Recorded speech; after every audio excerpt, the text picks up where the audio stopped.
So this was our actual table which showed all the information about our customer who had loan, who had their account in the bank.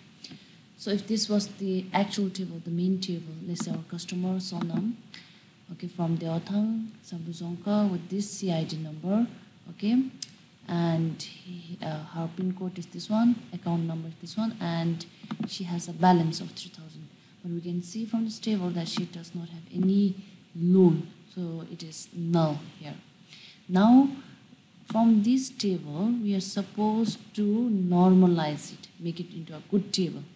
Okay, so here from this table, I can see that from this table shows the information about the account as well as the loan and also the customer.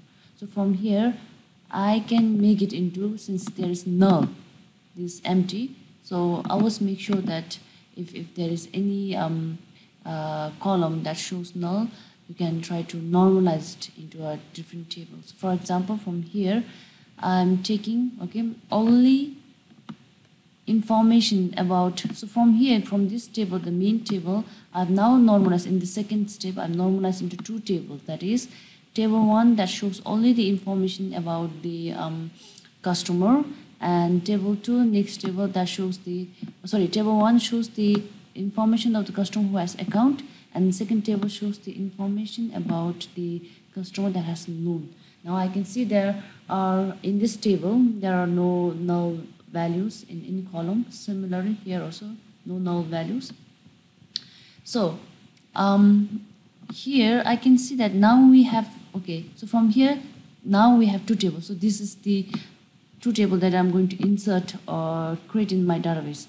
But I can see that here, customer ID, name, village, Songkhak, and CID is repeating here also. In fact, they are the same person. We have, for example,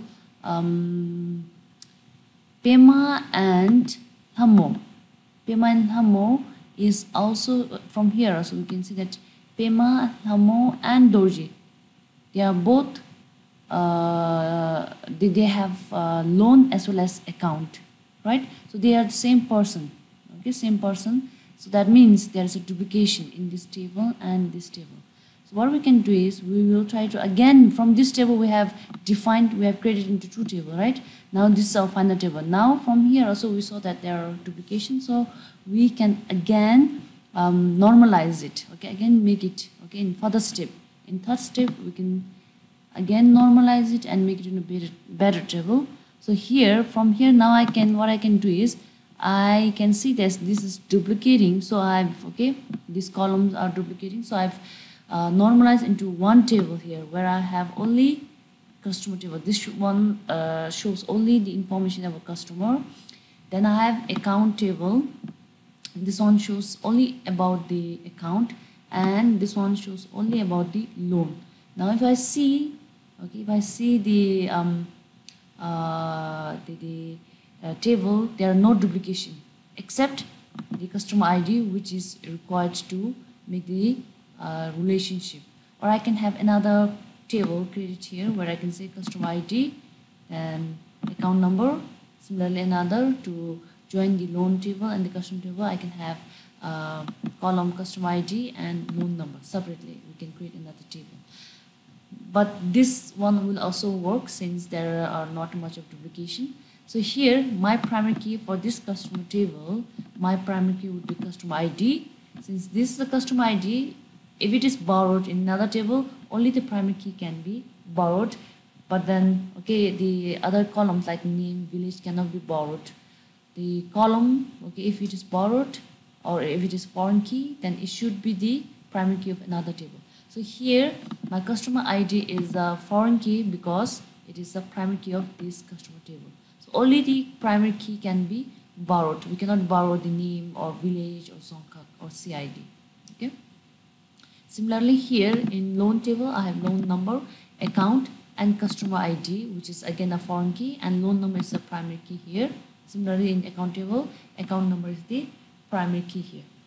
Now, if I try to join these two tables, okay, I should get this information. any of the information should not be lost when you are trying to normalize it. So here let us say Sonam. Okay, Sonam has account and then she doesn't have any loan, and I can see her balance is 3,000. So let us check here. Sonam, CID is customer ID is 1, for example here, and I can check here account number, CID is 1, and I can see balance is 3,000. Do I have any loan? I don't see any customer ID with 1 in loan. So I can see that information is correct here. What about Pema? Let's see, Pema is customer ID is 2.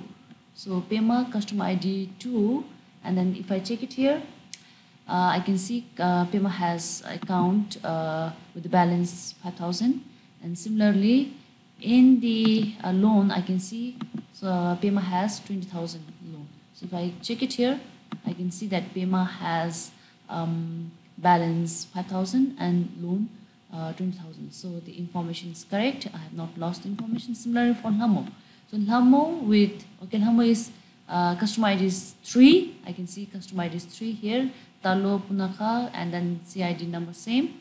Then I can see that Lhamo has 8,000 in her account, and she has 40,000 loan. So here customer 3, I can see account, I have 8,000, which is correct. There are no any other information about customer ID 3, which is Lhamo, and then in loan I have 40,000. So information is correct here. Now let us go to Dorji. Dorji has 0 balance but loan 30,000. So Dorji account number 4, 0 balance and loan for 30,000. Similarly, next one is Sonam Pema, Deothang Samzongkar, account balance 0, loan also null. Okay, so I can see here account. So Sonam Pema 5, account is 0, and I can see that there are no loan for Sonam Pema. So that's how you have to normalize the table.